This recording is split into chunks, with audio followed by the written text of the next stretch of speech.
Hello students, today our topic is combining sentences.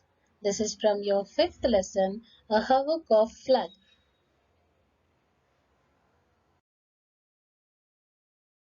Combining sentences. Combining means joining together. Here with the example we'll discuss. First one, I like coffee, I like tea. By combining these two sentences, we'll see what the sentence will come. I like coffee and tea.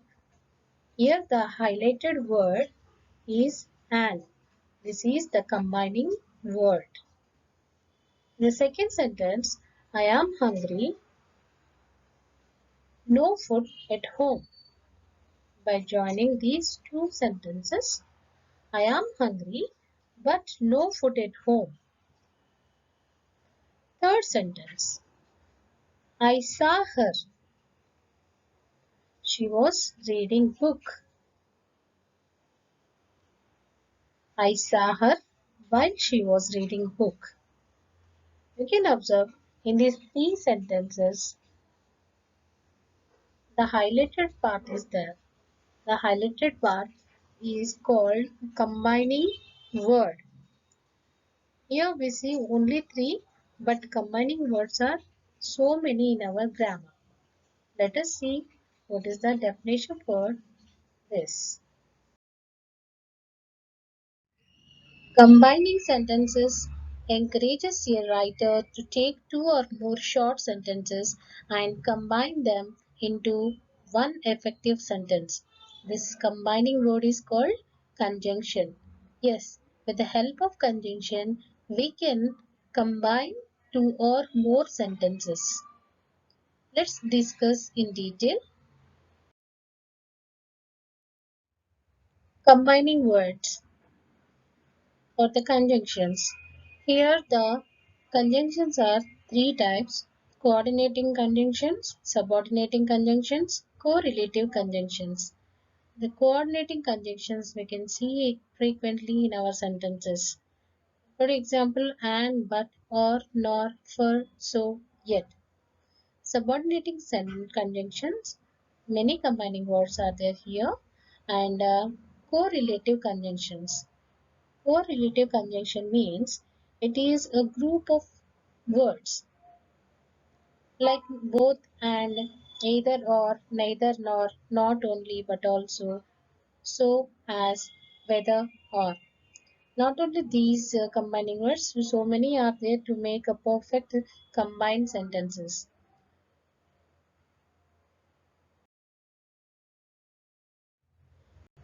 Let's have a discussion about conjunctions in detail. Coordinating conjunctions. What is coordinating conjunction? It joins words, phrases, clauses of equal rank or importance. These conjunctions are independent and do not depend on other. For example, I like English and maths. Here English and maths give equal importance. Lavanya is clever but a timid girl. Here the clever and timid both are the qualities of Lavanya. And the third one, please give me mango or orange. Both are fruits. So, here in the coordinating sentences, it joins the words, phrases, or clauses of equal rank or equal important things. We can see some more coordinating conjunction in the right side of this page. Try to prepare some sentences by using these coordinating conjunctions. The second one is subordinating conjunction. Definition for subordinating conjunction.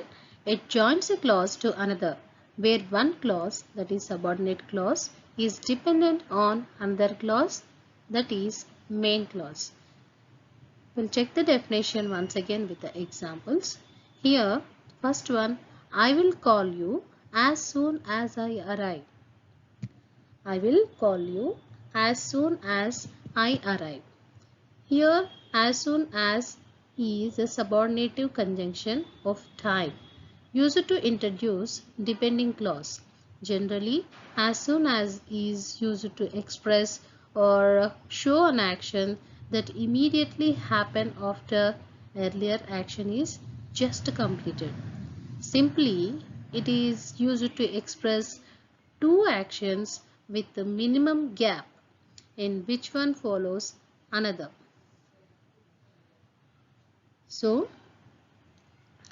the example once again, I will call you as soon as I arrive. Here, the action has a little gap. The time gap is very little. Come to the second one.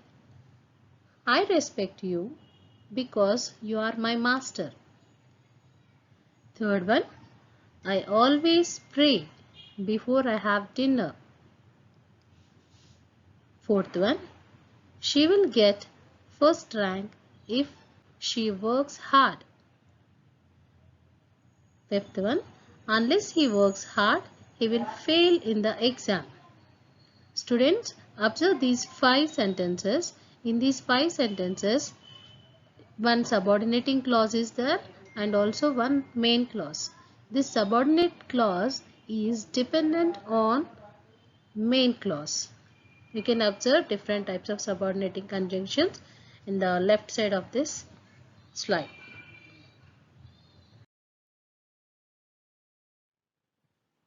Third one is correlative conjunction.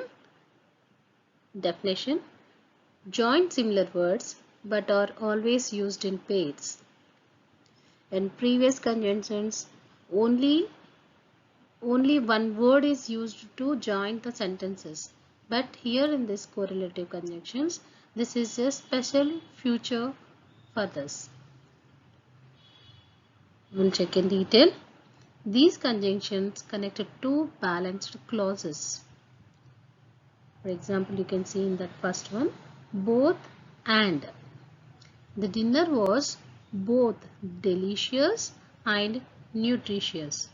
Here these two conjunctions are balanced two clauses, two phrases or two words. The two elements that correlative conjunctions connect are usually similar in length and grammatical structure. Students, you can see the different types of correlative conjunctions with the examples.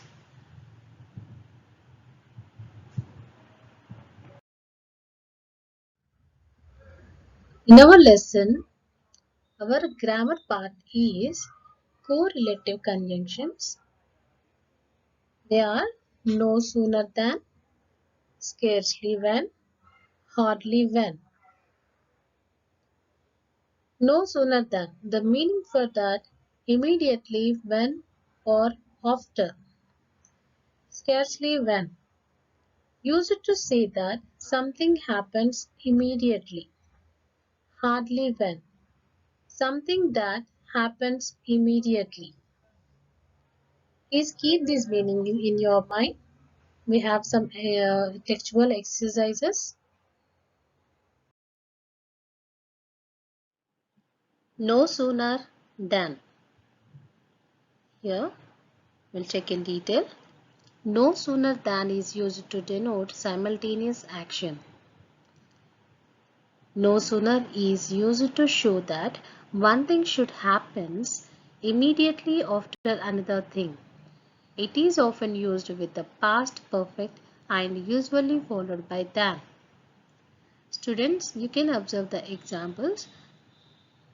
All the examples are in past perfect tense only. We'll check the first one. No sooner had finished watering the garden than it started raining. Again, I am reading the sentence. No sooner had finished watering the garden than it started raining.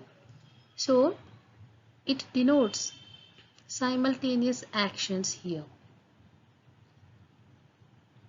Here, one thing happens immediately after another thing. Watering garden happens first. Immediately it started raining. Second example we'll see. We had no sooner gone to bed than the phone rang. Third one, no sooner had he entered the room than he saw a snake.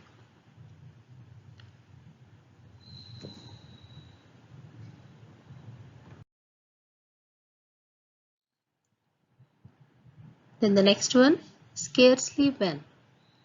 Scarcely when is used to combine or rewrite sentences denoting two simultaneous past actions.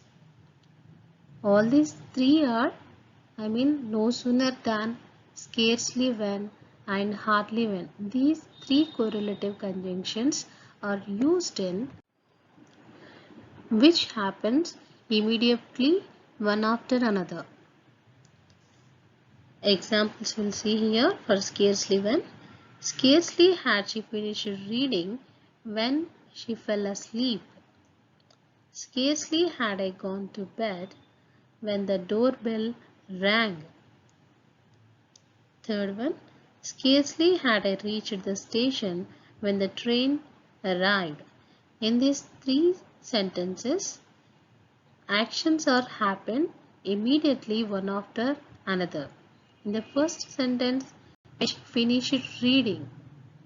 Here, when she finished reading, she fell asleep. Immediately it was happened in the first sentence. In the second sentence also, scarcely had I gone to bed when the doorbell rang. In the third sentence, when I reached the station. So scarcely had I reached the station when the train arrived. So all these three actions or three sentences here, all these three sentences happen immediately one after another.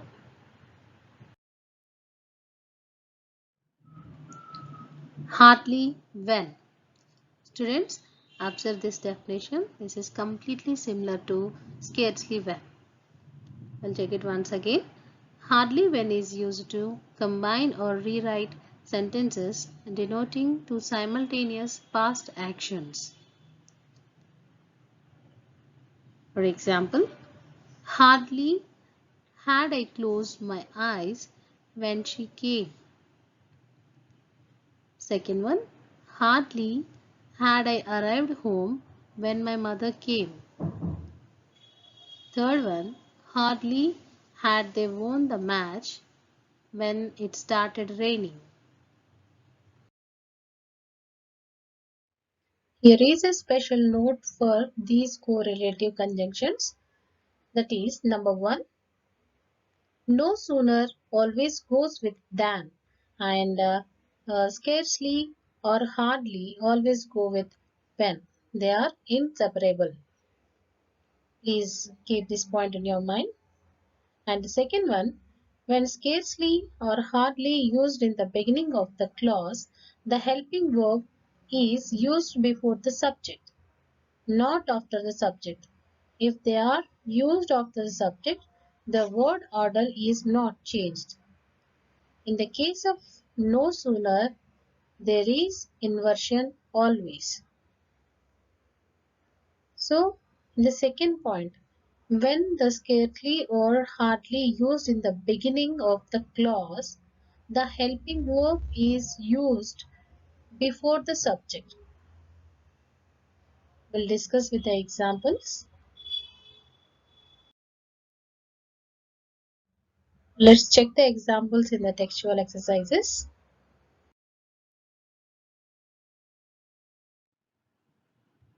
After knowing the usage, definitions, and examples of correlative conjunctions, here are some examples from your textbook. We'll check them. Read the following sentences from the text and notice the underlined words or expressions. First one, No sooner had the relief team arrived there than their joy knew no bounds. Second one, they had scarcely arrived at their destinations when the rain poured down. In the above sentences, the expressions no sooner than and scarcely when are used to suggest that one thing happened very soon after another. The expression hardly when is also used to express the same. Earlier we discussed about these three correlative conjunctions. All these three correlative conjunctions are used to express the actions which were happened immediately one after another.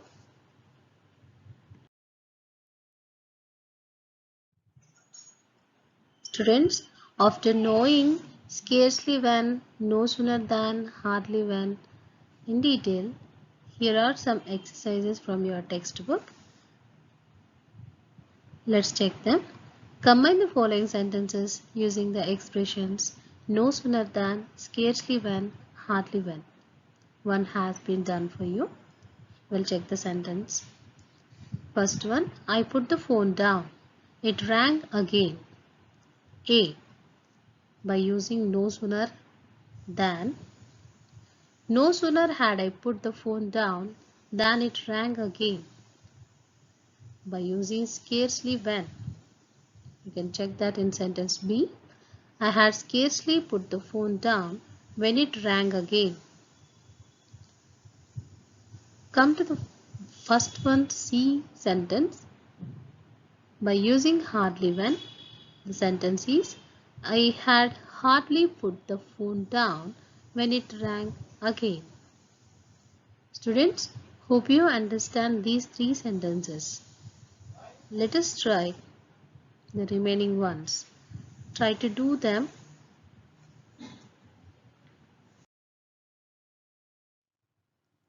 Students, let's check the answers.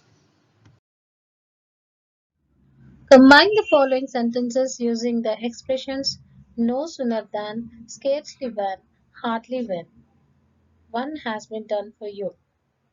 Here, the example is done for you. First one.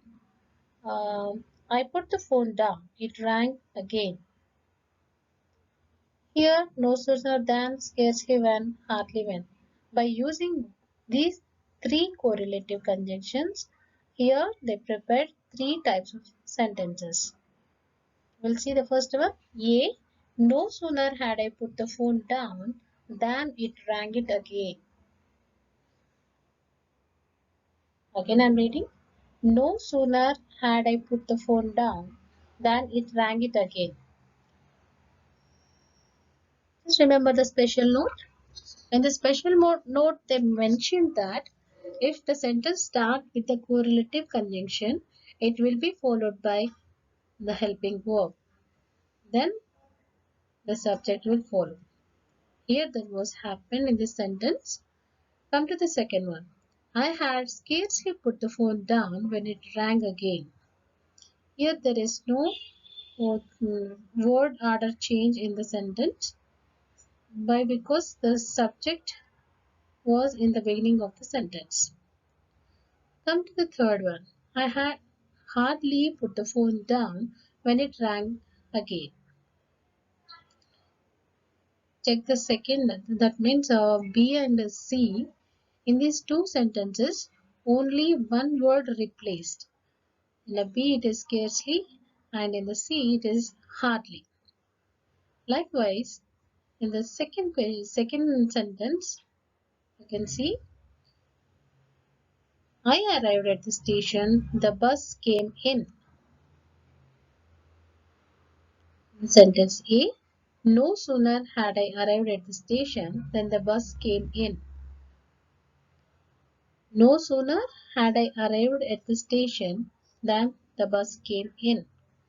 Here, these actions are happened one after another immediately. Sentence B. I had scarcely arrived at the station when the bus came in. C sentence. I hardly arrived at the station when the bus came in. These three types, A, B, and C. In these three types of sentences, the actions are happened immediately, one after another.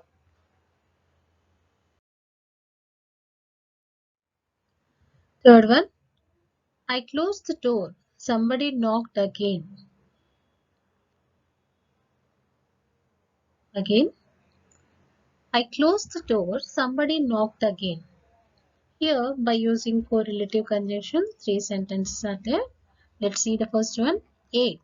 No sooner had I closed the door than somebody knocked it again. B. Scarcely had I closed the door when somebody knocked it again. C. Hardly had I closed the door when somebody knocked it again. Observe these three sentences. The correlative conjunction is in the starting of the sentence. So, by remembering our special note, if the sentence starts with the correlative conjunction, the helping verb will be in front of the subject. That means the helping verb will come before the subject. That is happened here in our three sentences. That is, no sooner had I, scarcely had I, hardly had I. But in commonly, we used this helping verb after the subject. But this is a special case that when the correlative conjunction starts the sentence, the helping verb will come before the subject. Come to the fourth one. She finished the meal. She started feeling hungry again. In sentence A, no sooner had she finished the meal than started feeling hungry again. Second sentence, that is B, she had scarcely finished her meal when she started feeling hungry again. C, she had hardly finished her meal when she started feeling hungry again. In the first sentence, that is 4A, no sooner, that is in the starting of the sentence. That's why helping verb had came before subject she. But in B and C sentences, the sentence started with subject she. So here the word order will not be changed. In the B sentence, she had scarcely finished her meal. And the C sentence, she had hardly finished her meal. Then come to the fifth one. Madhavi opened the door. The dog entered the room. Fifth A. No sooner had Madhavi opened the door than the dog entered the room. Here, similarly, no sooner started the sentence. That's why the helping verb had came before Madhavi. The second sentence, fifth B, scarcely had Madhavi opened the door when the dog entered the room. Here in the second sentence or fifth B sentence also started with the correlative conjunction. So, helping verb came before Madhavi. Come to the C. Madhavi had hardly opened the door when the dog entered the room.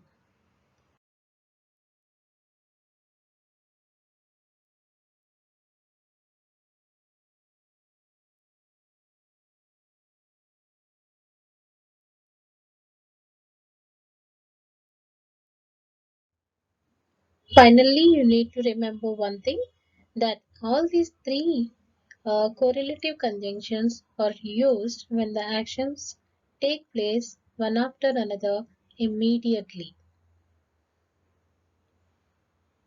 Hope this is clear.